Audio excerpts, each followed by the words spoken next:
primarily has been, I'm not a HR person, nor a L&D person. My role has been primarily into staffing kind of role. But what I liked about the format is that there's a lot of diversity in terms of experience of people, and particularly the teach backs I found like really valuable because you have your little groups that you work into. So there's no free rider over there, right? You work with the groups over there, try and figure out in terms of how well what is your understanding of the topic, right? And I feel that's an interesting way to learn, because I think our education system is such where there's so much you just mug the content and then just vomit it out.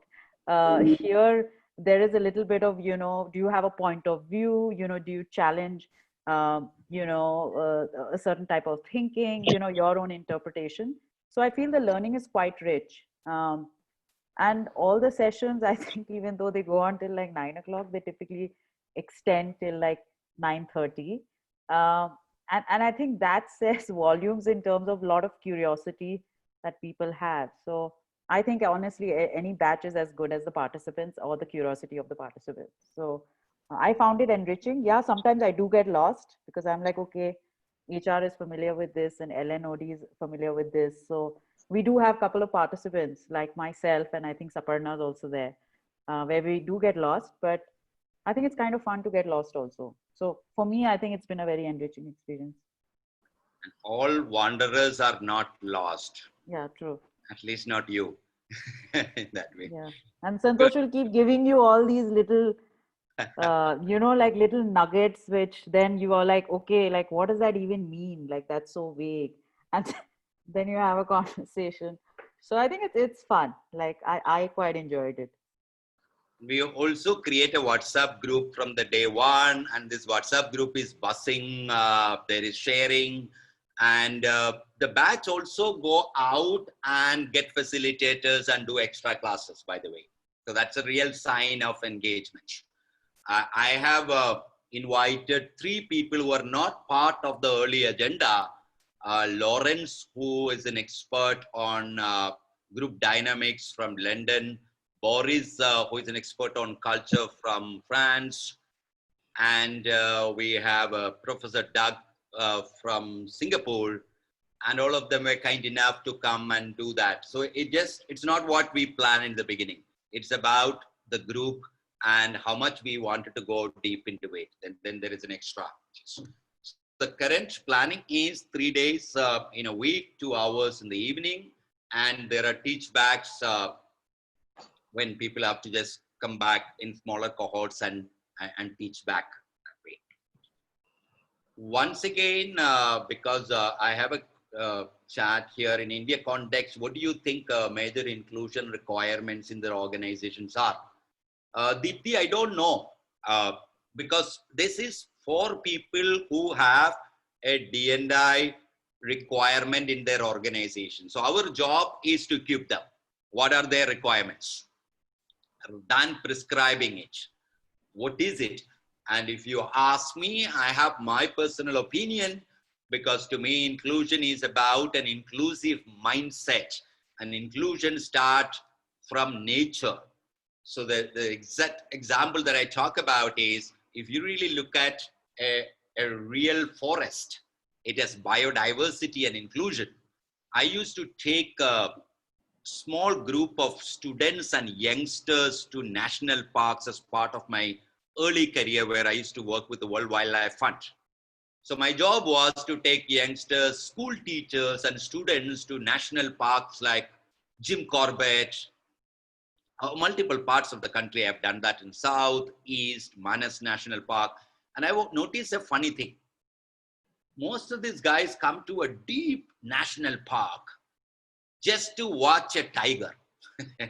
So I used to tell them, if you want to see a tiger, go to the zoo, man, not to the forest, because there is magic behind every leaf in a forest. It's diverse. It's the magic is of those interconnections and the collective nature of the forest. If you just wanted to see one particular animal, zoo is the best place. So to me, inclusion, I expand into, when I came to Delhi first time, I was just going around trying to get a house on rent. And those days, in Times of India and Hindustan Times, when you look at this advertisement, it's a funny thing. I don't know. Nowadays, nobody reads newspapers. I don't get newspapers. But in that, usually the advertisement used to be like this: 2-bedroom flat available for rent, company lease preferred. After that, South Indian preferred. So I said, wow, man, these guys, people in Delhi have huge respect for South Indians. So I got my first house in Noida because I'm a South Indian. And the owners used to live there. And I had one floor I occupied with another friend of mine. And the owners also was in the same building. Once we became friendly, over a drink, I asked this owner, hey, listen, you advertised that South Indian preferred. And when I came and met you and told that I'm from Kerala, you were so happy. Tell me, you love us? You have huge regard and respect for us? What is this? So he laughed and he said, you know what? No. We have this belief that South Indians are darpos. So whenever I want to chuck you out, you won't create much problem like other people. So we do have our mindsets about the people from multiple parts. One of the clients that we are working with, the huge issue is about the new joinees, the youngsters and the old people.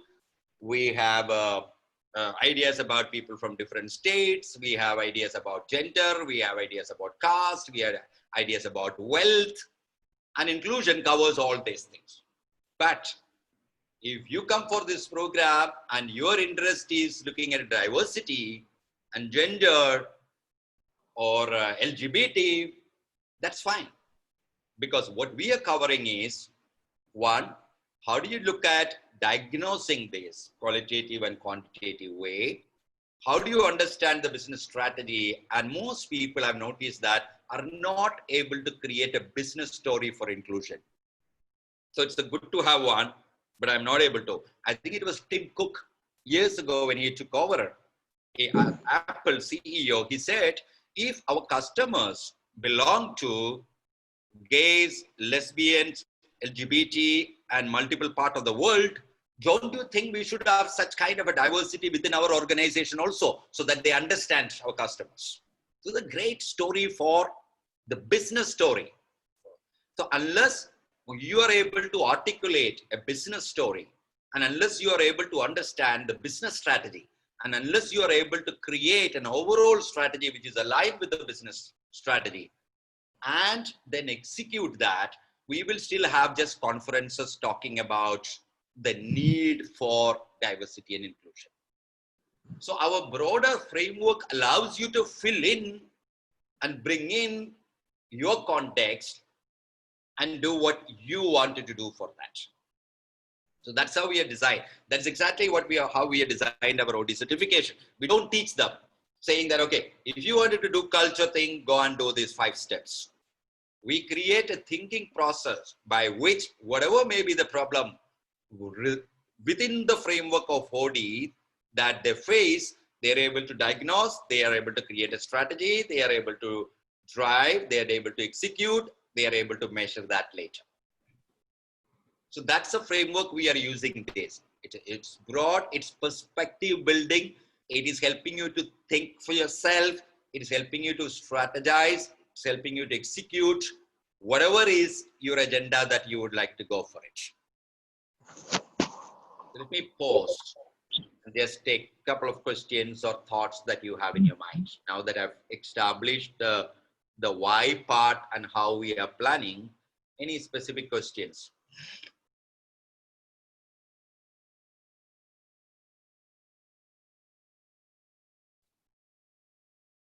Santosh, this is Eric here. Just a quick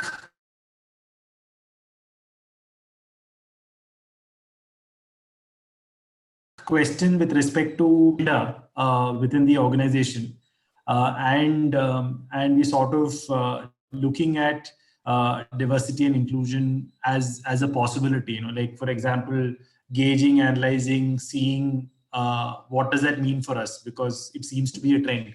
And then look at possible interventions, etc. So would this course and you've answered it in some form or shape, but would this course also give you the wherewithal of at least the competency to sort of build something on your own, analyze, assess, and then come up with, so does it have a flavor of your previous ODCP certification program that you continue to run in some form or shape?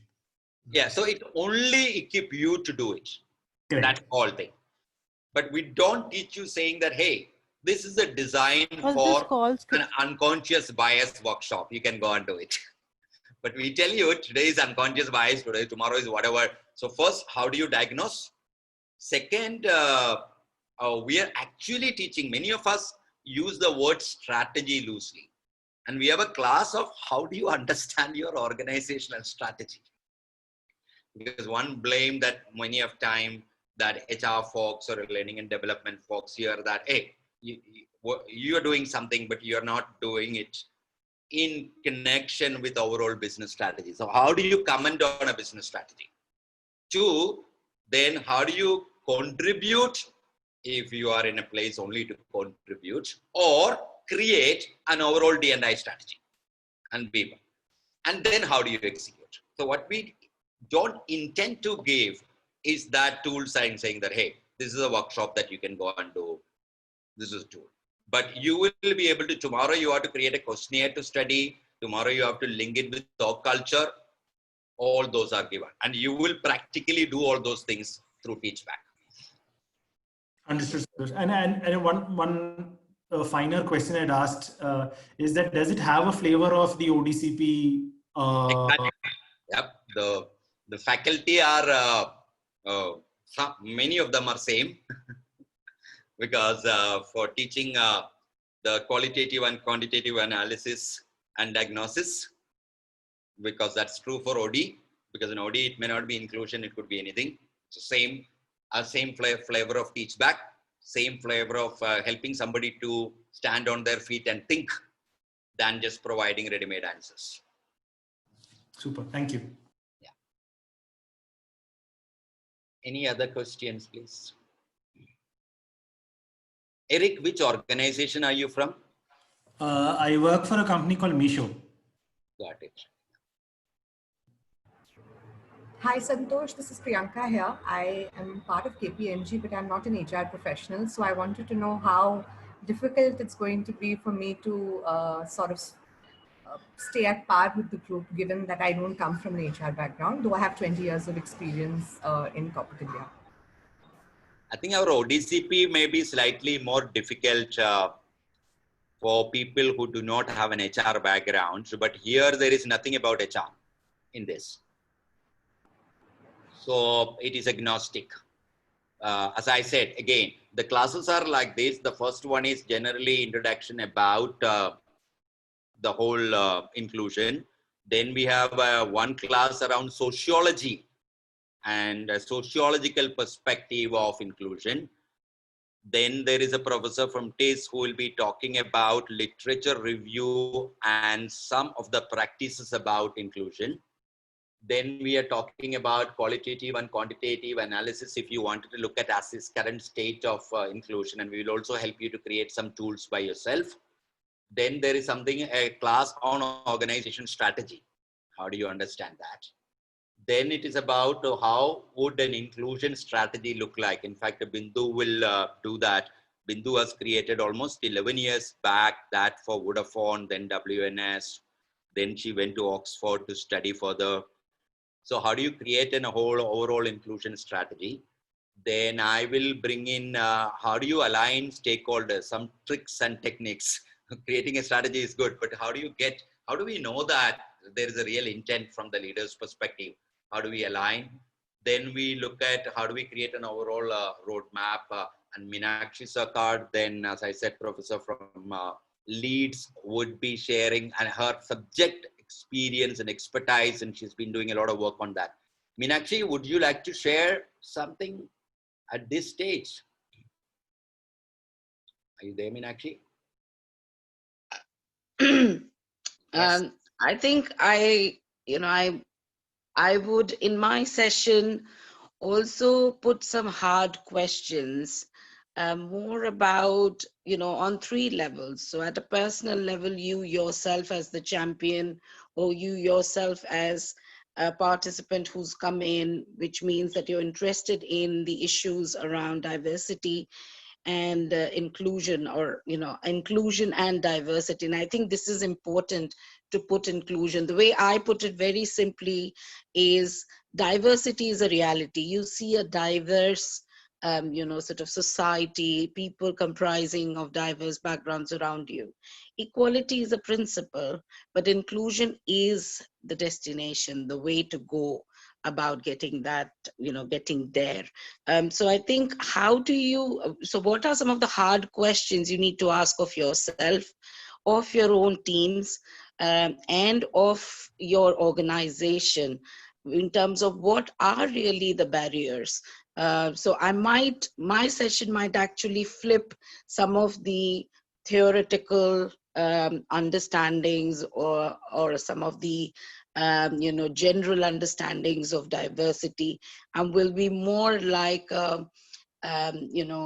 hard-hitting questions to answer of yourself, of your team, and of your organization.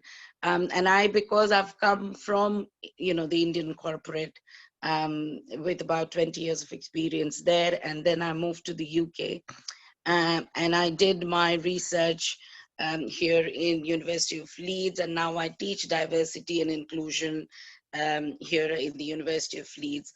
So I might give you some interesting food for thought to start realigning, rethinking about concepts around diversity and inclusion, if that makes sense. But today I'm more keen to understand your questions and your perspectives, so that I'm better prepared for the session when I do it. And of course, I will be talking about intersectionality, which would then, and that would be the solution part of my questions, which would probably then help you to think more deeply about diversity rather than at a surface level.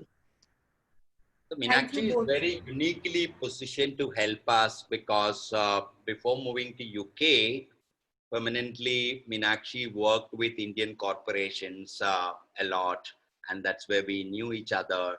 So she understands the L&D space, she understands the HR space, and then she did the transitioning to academic space.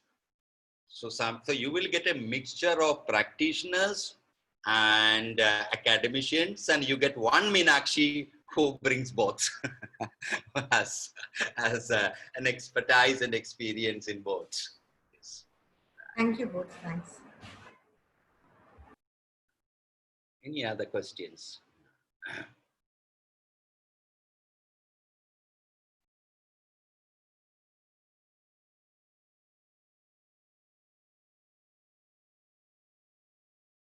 I was planning, Ashok, this might come as a surprise to you, but I was planning to invite you to do the session on organization strategy. So Ashok, my colleague, worked with McKinsey almost for 15 years before joining ODA.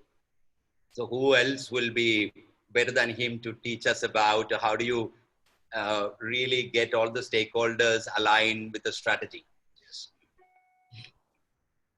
Love to do that, Santosh. And I am also equally surprised that I'm getting to know it today. Because I never told him this. So, by the way, one of the things that all people are going to experience is that there will be a lot of surprises. So a lot of people who want extreme clarity, I'm also struggling. They keep asking me, okay, on that day, what topic and who will? I said, we will evolve together. And then that's the fun of having. There will be much more of global facilitators who will be coming and doing. There will be more of extra classes, but we just need to flow with that.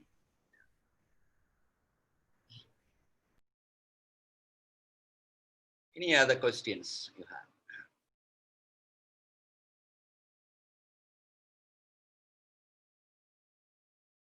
Sasmita ma'am, would you like to share your passion, your interest, and why you always forced us to see that you must do something on this line?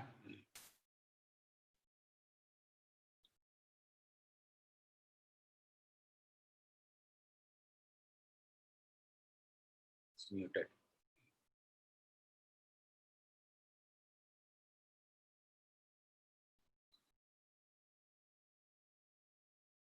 Sahil, we are planning to do our introductory personal introduction, ground rule setting, fixing the complete syllabus, that kind of a session on 1st of September. Then we plan and launch it. All right. All right. Thank you.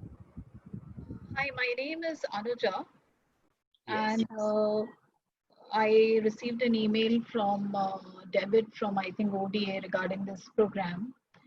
My question is regarding, like, if somebody does this certification, how do you see it reflecting in employment opportunities within Indian corporate circumstances? And the reason I'm asking is because though diversity is being mentioned, it is not having, at least in HR, it is just like a tick mark or part of a KRA of one person who has to do it in addition to maybe talent acquisition or L&D or whatever else are the prime KRAs. So there is not too much of budget given, and only probably global MNCs are having separate people dedicated to this. Otherwise, most of the smaller companies or MSMEs, they don't have a really big budget given for this program. So how do you see this program helping somebody get newer opportunities in HR field? So I will give you a standard, my answer. This is the answer that I give for people who come for our OD certification also. I would tell them very honestly, never ever do this for the certification and the employment opportunity, because I'm not sure. I would ask people to do that. One, if you have a responsibility to do this, if you are passionate about it, and if you want to equip yourself with mindsets, skill sets, and tool sets, good. And that's my answer to any.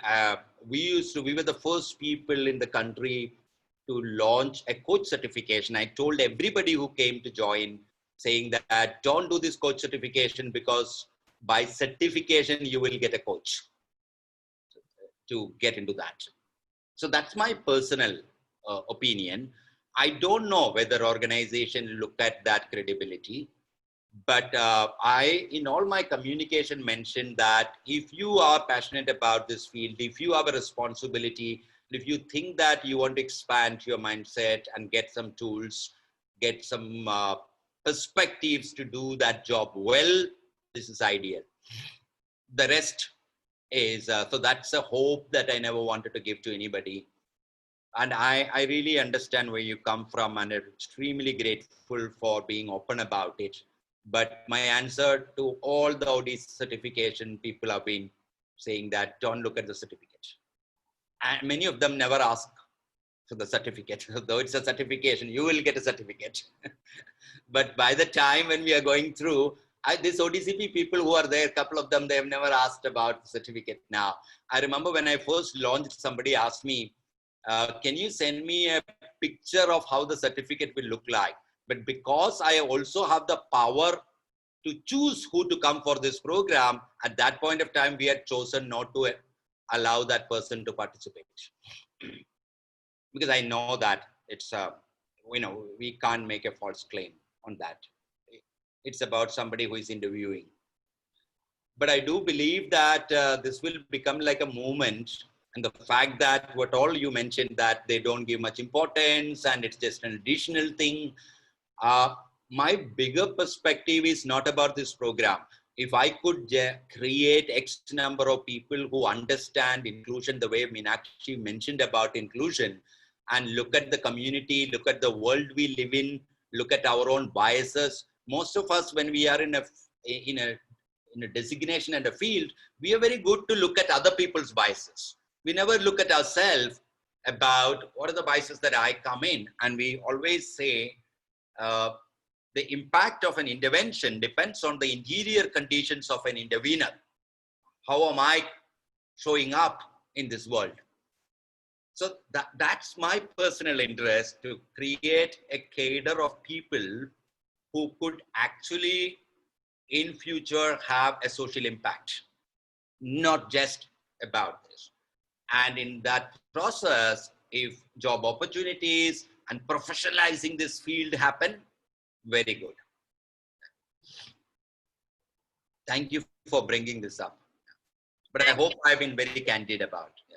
Yes, you have been, and it was. All we will tell you is that we will give you an awesome ride. Okay, thank you. And what do you do with that? Don't know. I just want to, Santosh, add one point. I think this is Karthik. Yes. I think what I've realized is that organizations do practice diversity and inclusion, but only on functional skills. So I need a great guy from Accenture, or I need a guy from a startup. So I'm looking for functional diversity and really trying to tick those boxes, but not really looking at other kinds of diversities, right? So I think that's the shift that I see, and honestly, one of the reasons where you said what is the business case, it happened with us where Bevkoof's South India market was not flourishing as much as the rest of the market, and the CEO and everybody in the core team was discussing why is it happening? Is it because the quotes are in Hindi? We debated, discussed, and we could never crack in last 3 years, until a South Indian candidate came and we showed him the app and said, could you tell us why South is not doing well? And he said, because South Indians don't wear a lot of t-shirts. They prefer shirts with lungis.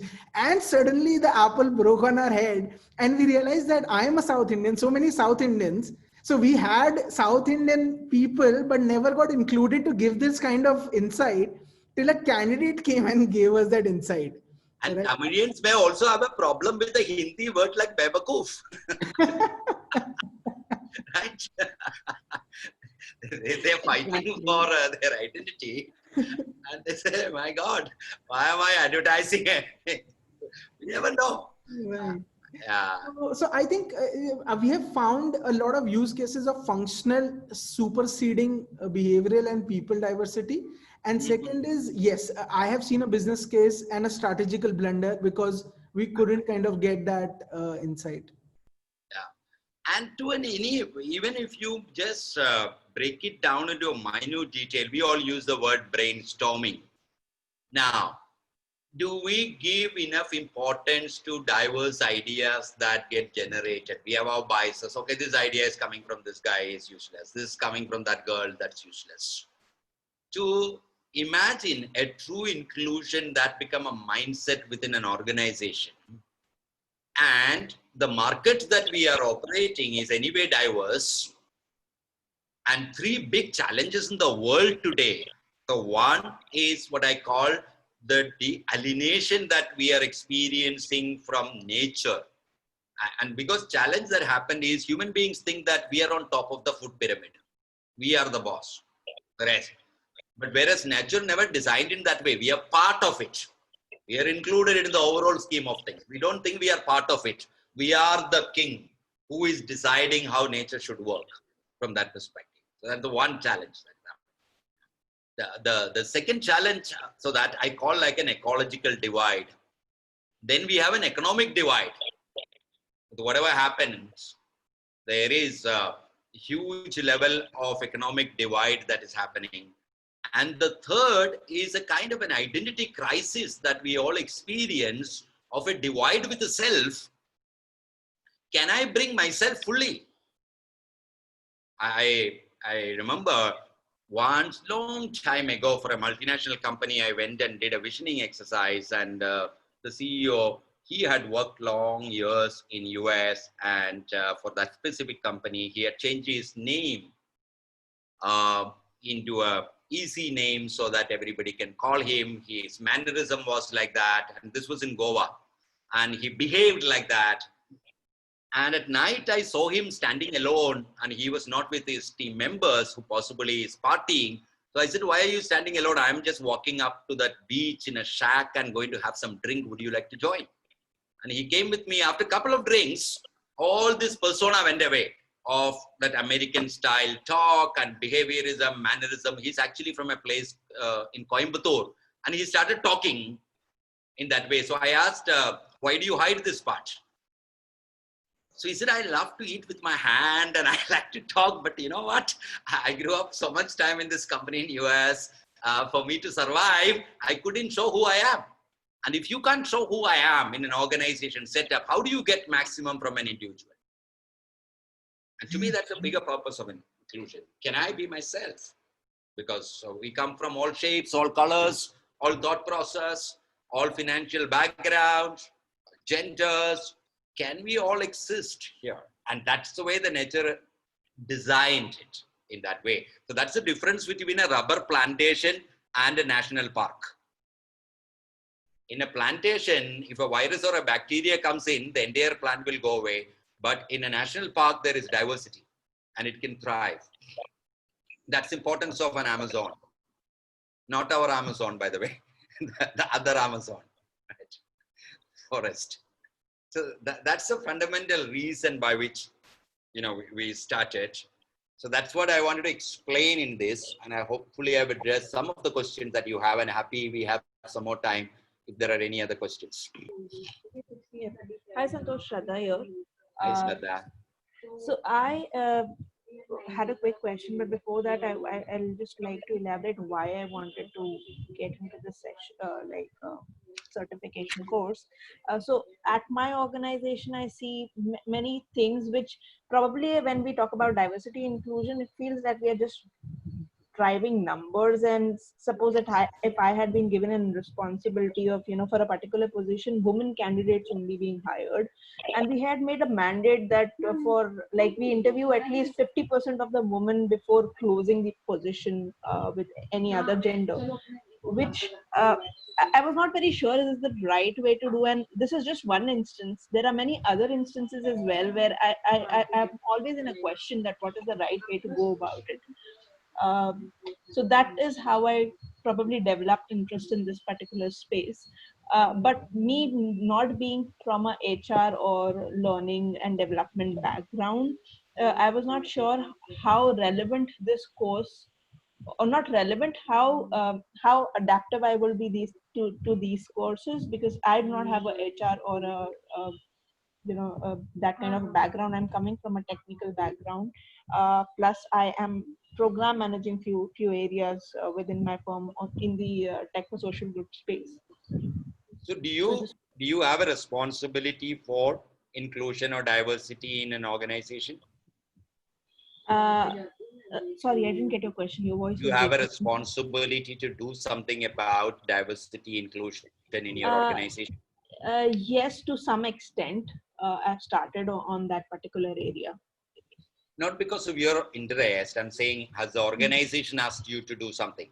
Not exactly, but for my particular line of business, I am responsible for making sure that all the hirings which are happening, we are trying to hire diverse candidates. So if you see your role expanding and in your line and vertical, you might want to build inclusion and diversity, this could be useful. As I said before, there is nothing about HR in this. Okay. No, my question was that me not being from that HR background, would this course be adaptive for me? Will I be able to make some sense of what is happening? Or that's what I'm saying. We are not teaching HR at all. We are teaching social psychology. Do you like psychology? Yes, I do read a lot about that. Brilliant. And we are talking about how do you diagnose any place. Which is simple, which anybody would do. And we are talking about understanding organization strategy or your vertical strategy, right? And creating an inclusion strategy and implementing that. Okay. Thanks, Santosh. That answers. Sahil, you have a question? There is a hand. Yeah. No. Not at all. Not right now. Santosh, this is Maya hi. from... Oh, sorry. Go ahead. Go ahead, Maya. No problem. Thanks, Gaurav. So, Santosh, this is Maya from Pidilite. I just want you mentioned something called as unconscious biasness. What I wanted to understand is in this session, in this entire certification course, will we understand what are these biasness that we carry and how to deal with them, or will you leave it at only understanding that we have these biasness? So what are these biases? I can Google and show you now. But realization will not happen. Realization, we will make it happen in the class. If somebody asks me, hey, what are these biases? So there is this whole template going on in LinkedIn and all, cognitive biases, unconscious bias, so a list will give. But for you to realize that I come up with this kind of biases, that will happen in the class. Yes. No, my question was one level more. That will you also give us or teach us tools on how to handle these biasness? Because we all have biasnesses. So tell me one of your bias. So let's handle it right now. All right. So, all right. I hope nobody judges me, but here I go. So I have a biasness that somebody who does not speak very good English should not be selected in my organization. So for me, speaking English means you are a better candidate. So I will introduce you to Vijay Sekhar Sharma. Okay. You know who he is? No. CEO of Paytm. Yes. And if he could build something like a Paytm. So these biases, Maya, came through some of the experience that you had. Nobody has put this in your head, right? So if you're open enough, other experiences will change this. You need experience. But before that, the experience to change, you need to have an openness to see that, hey, is that true? Have you ever met people who do not speak Queen's English, have done extremely well in life? Yes, I have met people like this. Then why are you still holding on to it? Because like you said, I think I have been brought up like this. Yeah, but after bringing it up, you have met also, na? But it's still there. It's there as an unconscious bias. It is still there. And Yeah, so I know that if I have to get into my organization, I know that my organization, you're presenting to so many people. There are these young managers who are coming from MBA institutes. They all have. I may be more aware. But yes, I don't care about them. I'm only bothered about you. Okay. And I won't believe that you are more aware. Maya, unless you prove it. Can I come in? Of course, please. Yeah. Maya, the fact that you already know that you have a bias against people who are not very good or very fluent in English itself says that you've passed the unconscious realm. It's already, you're conscious, you're aware of it already. And now the next step for you is to overcome this bias. And that will only happen actively, like Santosh said, that you have to actively seek, other perspectives. So, why you have, if I tell you, in the UK, where I am, where English came from to India as part of the colonial process, we have in the university enough number of staff who are from around the world, who are Europeans, whose English is not good at all. People like Italians, Spanish people, Greek people, academics, whose English is not good at all. I speak much better English being an Indian than many of these people, but their knowledge level, the contribution they make to the business school, that is what is regarded as strong, as as their identity. Their level of English is not.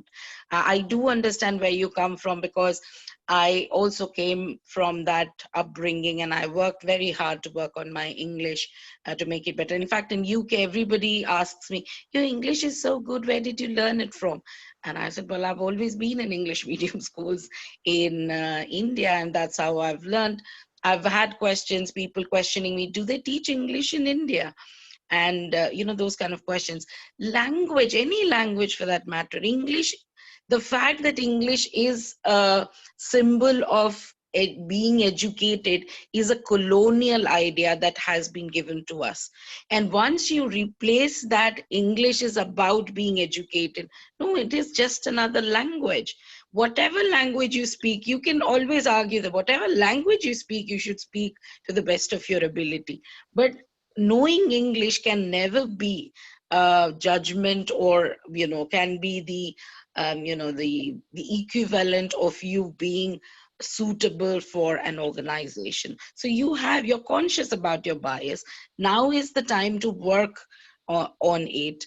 And maybe some of the stuff that we'll do in the course will help you to, because realization is the first step to reformation. Once you realize you have that bias, you should be, then keen to work on it to try and overcome that. Look at all the great people whose English is not good, but they've done fantastic work. And you can find such people all over in sports, in academics, in the corporate world, so many places. We I mean, even if you got only a look at COVID vaccine now. Yeah, exactly.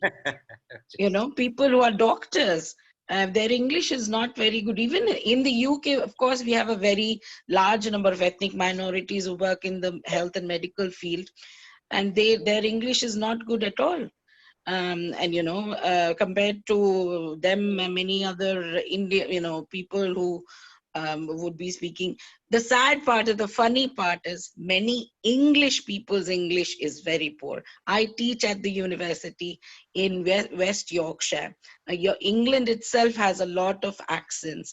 Yorkshire is one of the poorest English speaking sort of districts, or sort of counties, if I may say so. And you'll be surprised at the kind of poor English spellings, English grammar that people of West Yorkshire speak in. Actually, I know she is aware of all those things and who need to work on this herself. And everybody has tools if you want to.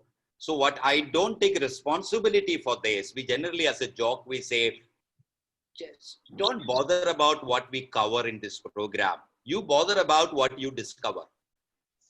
Well, I think that's a nice one. I'm looking forward. I will cover what I need to cover. But you discover what you need to discover. And what I cover and what you discover will be different. Oh my God. That's the diversity. That I cover something, we have 50 people, they have 50 discoveries, different. Absolutely. Yeah. Hi, Santosh. Yes. So I know we are already on the verge of closing the call, but I had a couple of queries, and if you allow, then I can go ahead. Please go ahead. Okay. So firstly, sorry, I joined in a little late. So if there is an overlap, or if there is a question, the query, if it can be resolved through the recording, I will refer to the recording. You can let me know. But in case they are not covered, then maybe I would like to answer those. So first one was that what are the different facets of diversity we are planning to cover during this workshop? Because definitely what we now hear is that it should be beyond gender. So if you can start with that. Yeah, I started with a little bigger to create an inclusion mindset. I am looking at economic to race to gender to disabilities to caste to state to geography to anything that divide. Okay. That stops us. Okay. And to an extent, what Maya's question about good speaking English and not good speaking English. The unconscious bias part. Everything. Yeah. Okay. And would you also be relating that to the latest societal context as well? Because definitely there are developments on different laws and regulations on different stratas of diversity. So we are getting an expert to talk about laws. Okay. Yeah. So she would cover that. Okay. So here by laws, where I was precisely talking of section 37, for like example, section 377 that brings in the LGBTQ inclusion, etc. Laws So related to this, yes. Yep. okay, Box, and laws that you should be aware of. Correct. right. And would you be would during the workshop would we be specifically dwelling upon how inclusion is different than diversity? Ask that question when you are going through it. Yeah. Okay. Okay. And firstly, definitely, I also wanted to congratulate that the journey, how it has been defined in the brochure, is definitely nice because it gives you a complete life cycle how D&I should be incepted and to be driven and to be logically concluded in an organization. So another question was that on the matrix part, what are your views and how it would be covered during the workshop? Anything that you want us to cover, if the group wants, we will cover. Yeah, because you have a specific module on the measurement part, which is the last module, and I was Right. keen on knowing what do you exactly plan to cover there. Measurement is only the last measurement is based on the first measurement.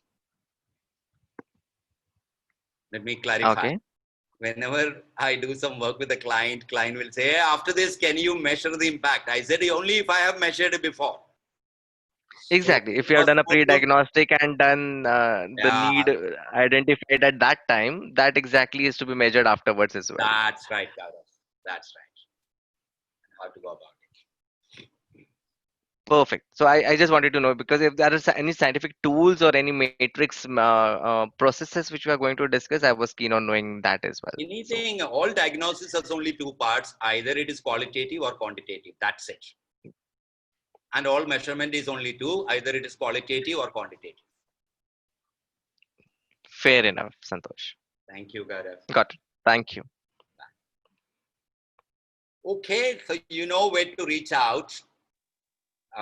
So inclusion at audioalternatives.com is the email ID. And in case if you have any other questions, reach out to us. Happy. We will have our first introduction of participants on the 1st of September. Then we plan the whole journey. Any other questions? Any decision made on the Saturday class timing? Soundarya, what time will work for you? I prefer afternoon because I have something already going on in the morning and hence I had to put this question. We'll keep that in mind. Okay, thank you. And we will also see your influencing skills because we will influence the rest of the group. See, this is how we take decisions. I can always say that this works well. But currently, Saturday also, we are doing on the evenings. Okay, thank you very much. Okay, great meeting all of you. And hopefully we will meet and together go through this journey and looking forward. And it's going to be a lot of fun. So the only thing I tell people that if you are allergic to fun, please don't join the course. Yeah. And if you're also allergic to a little bit of ambiguity, you will have tough time. The rest you will enjoy. And we are okay to change the course, address, as I told Gaurav, bring it up. What do you need? If it is not part of the course, we'll do an extra class. That's it. Okay. Thank you, Maya, and all the people who asked questions, who helped us to explain this in a better way. And brilliant. Thank you. Thank you. All right. Thank you, Santosh. Thank you, everyone. Santosh. Thank you, everyone. Thank you. Thank you, Santosh. Thank you, everyone.